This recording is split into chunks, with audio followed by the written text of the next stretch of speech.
Kemudian Novan ini sebagai asisten di Plasma, bagian Bang. plasma. Nah, Ya. itu deskripsi pekerjaannya itu apa aja jobnya? Job desk-nya itu apa aja?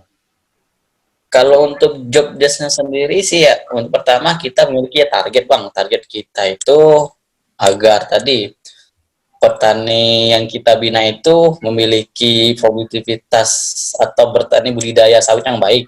Itu wajib sehingga meningkatkan hasil produksinya TBS sendiri, tanam buah segar ataupun buah sawitnya sendiri.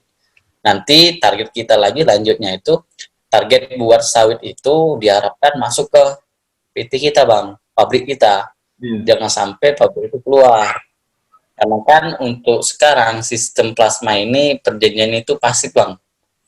Karena kalau petani udah lunas dari hutang perusahaan, dia memiliki juga kalau seandainya harga langsung nilai belinya itu rendah, banyak petani yang ngirim buahnya itu ke pabrik-pabrik lain, sehingga tantangan itu kayak kita kayak gimana ya, mencari produk lah, Bang, cari konsumen biar orang tertarik untuk tempat kita. Nah, satu itu penting kali, kita nyari crop namanya gitu. Selanjutnya di sini kan ada masih kendala-kendala di lapangan itu petani yang masih memiliki utang, Bang. Nah, kita juga di sini merangkap jadi kayak debt collector gitu loh, Bang. Ya, penagih hutang. Di sini lebih banyak tantangannya, Bang. Ya, kadang kita datangi orang yang nggak jumpa, pas didatangi kabur. Jadi trik sendiri itu penting kali, Bang. Orang kadang petani itu takut sih sama perusahaan kita. Padahal kadang ya namanya kewajiban orang itu punya hutang kan wajib bayar. Jadi ya tadi bagaimana trik kita, pertama biar petani itu nyaman dengan kita dulu, kita dengar keluh kesahnya dulu, baru kita tagih. Dan kedepannya lagi target kita itu sendiri, Bang, mengajak petani-petani yang non plasma menjadi plasma lagi, Bang. Sekarang job desk segitu, kerjanya segitu dulu, Bang. Memang sih target kerjanya saya bilang kayak penyuluh juga jatuhnya, Bang. Sesuai lah sih sama jurusan saya. Namun bedanya di sini ada target, gitu dia, Bang. Nggak dapat target, kita ya kena ya kan? ya harus jangan dapat target gitu.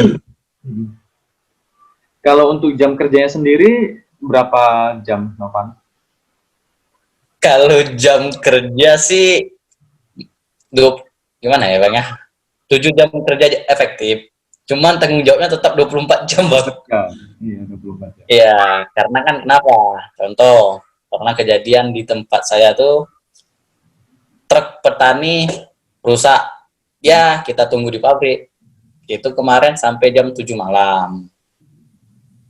Biasanya kalau untuk masuk itu sendiri kita masuk setengah 6, Bang, untuk plasma. Setengah 7, Bang. Setengah 7 kita masuk, kita briefing, kira-kira hampir buat laporan pagi, itu langsung lapor kepada pimpinan atas, baru sekira jam 8-an, baru kita berangkat ke lapangan, Bang, menjumpai petani tadi. Jumpainya petani yang panen, jumpai petani yang punya hutang, ya, jumpa berinteraksi lah dengan petani-petani kita, Bang. Jika ada kendala di lapangan petani, ya kita harus tahu bagaimana tadi solusinya mencari yang terbaik. Itu beda sistemnya, kayak penyuluh lah, Bang. Iya, kayak penyuluh.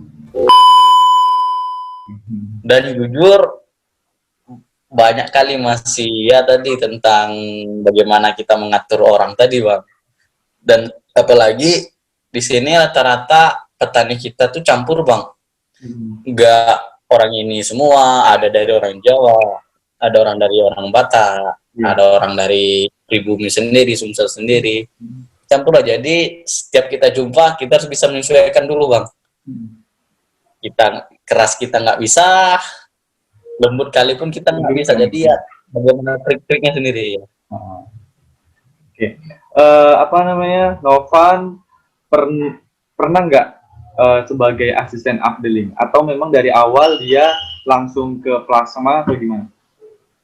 Oh, saya kemarin mah memang kita memang sih belajarnya itu pas training kita belajar untuk menjadi asisten updeling ataupun asisten lapangan sendiri. Cuman pas langsung disuruh penempatan dari satu angkatan saya itu kan 12 orang bang, 3 orangnya suruh langsung megang plasma bang, jadi termasuk saya langsung ke plasma. Jadi memang pertama kali datang ke plasma agak bingung kita, ini tugasnya ngapain ya. Ya karena nggak pernah dipelajari bang. Akhirnya lambat laun beda job desk-nya itu dengan tadi asisten updeling. Kalau asisten updeling memang kita ya punya anggota mengatur agar di suatu wilayah itu punya kita sendiri. Cuman kalau di plasma tadi lahannya punya petani, kita cuma sosialisasi bang. Ya. Mungkin dari pihak manajemen atas HRD kemarin itu menilainya mungkin dari lihat bagaimana komunikasi kita bang. Karena mungkin dari titel saya penyuluh, mungkin ditempatkan ke plasmanya sendiri bang.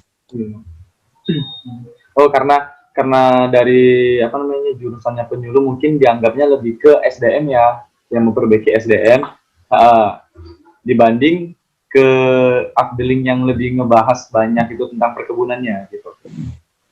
Mungkin salah satu indikatornya gitu bang. Karena ya kemarin juga kita tes juga tetap untuk masalah teori juga, alhamdulillah nilai saya pun bagus juga masuk masalah teknis bang. Jadi kemarin sempat bingung juga kok ditempatkan di plasma. Tapi ya menurut saya seru plasma ini karena tadi kita bagaimana manajemen manusia yang nggak punya ikatan gitu bang. Iya, benar. Ya kalau sama di inti kan ataupun updeling dia punya ikatan, dia punya ya barat bawahan kita, Iya. anggota kita. Jadi kita suruh A, mau nggak mau orang tuh nurut. Iya. Kalau di plasma kan nggak punya ikatan, kita suruh A belum tentu mau bang. Jadi bagaimana lagi gitu. Karena kan yang menanam sawitnya sendiri kan mereka ya kan. Jadi bagaimana caranya supaya apa namanya mereka juga enak komunikasi sama kita dan akhirnya buahnya bisa dikirim ke kita gitu. Iya bang, cuman kemarin tuh dulu kan bang untuk plasma di Sumsel ini orang petani itu cuma modal tanah aja bang. PT kita yang ngolah bang, dari situ buka lahan, nanam, sampai panen berapa tahun baru diserahkan lagi ke petani bang. Pas serah ke petani itu di situ petani itu memiliki hutang sama perusahaan gitu. Pertama dulu kan orang itu bayar hutang itu melalui buah, jadi buah itu wajib. Cuman kalau sekarang buah itu tergantung harga bang. Iya. Ya itu tantangan kita tuh bang, menarik konsumen pembeli lah. Ya, dan ini Van, kalau misalnya kehidupannya sendiri di kebun itu gimana? Maksudnya kesehariannya di sana selain di pekerjaan ya, kehidupannya itu gimana? Ya. Kalau untuk kehidupan kita sehari-hari sini bang, alhamdulillah tentram sih, tergantung pembawaan kita sih bang ya. Karena kalau kita mudah bersosialisasi, alhamdulillah kita cepat berbaur. Cuman memang ada kalanya bang, untuk asisten ini atau staff-staff gitu bang, kita buka gate-gate gitu bang. Kita nggak boleh kalau untuk kehidupan sehari-hari, kita nggak boleh terlalu dekat lagi sama karyawan kita bang. Yeah. Karena ditakutkan nanti ada efek dalam bekerja nanti kebiasaan. Benar. Nah itu.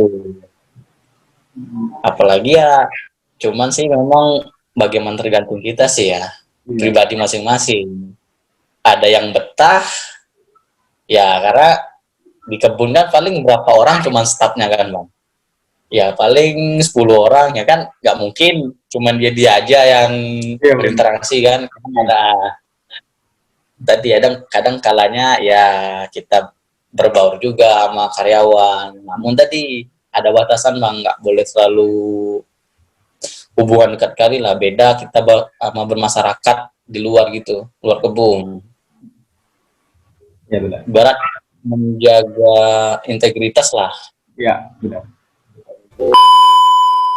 khusus. Jadi untuk adik-adik ataupun teman-teman ataupun abang-abang, ya welcome bang.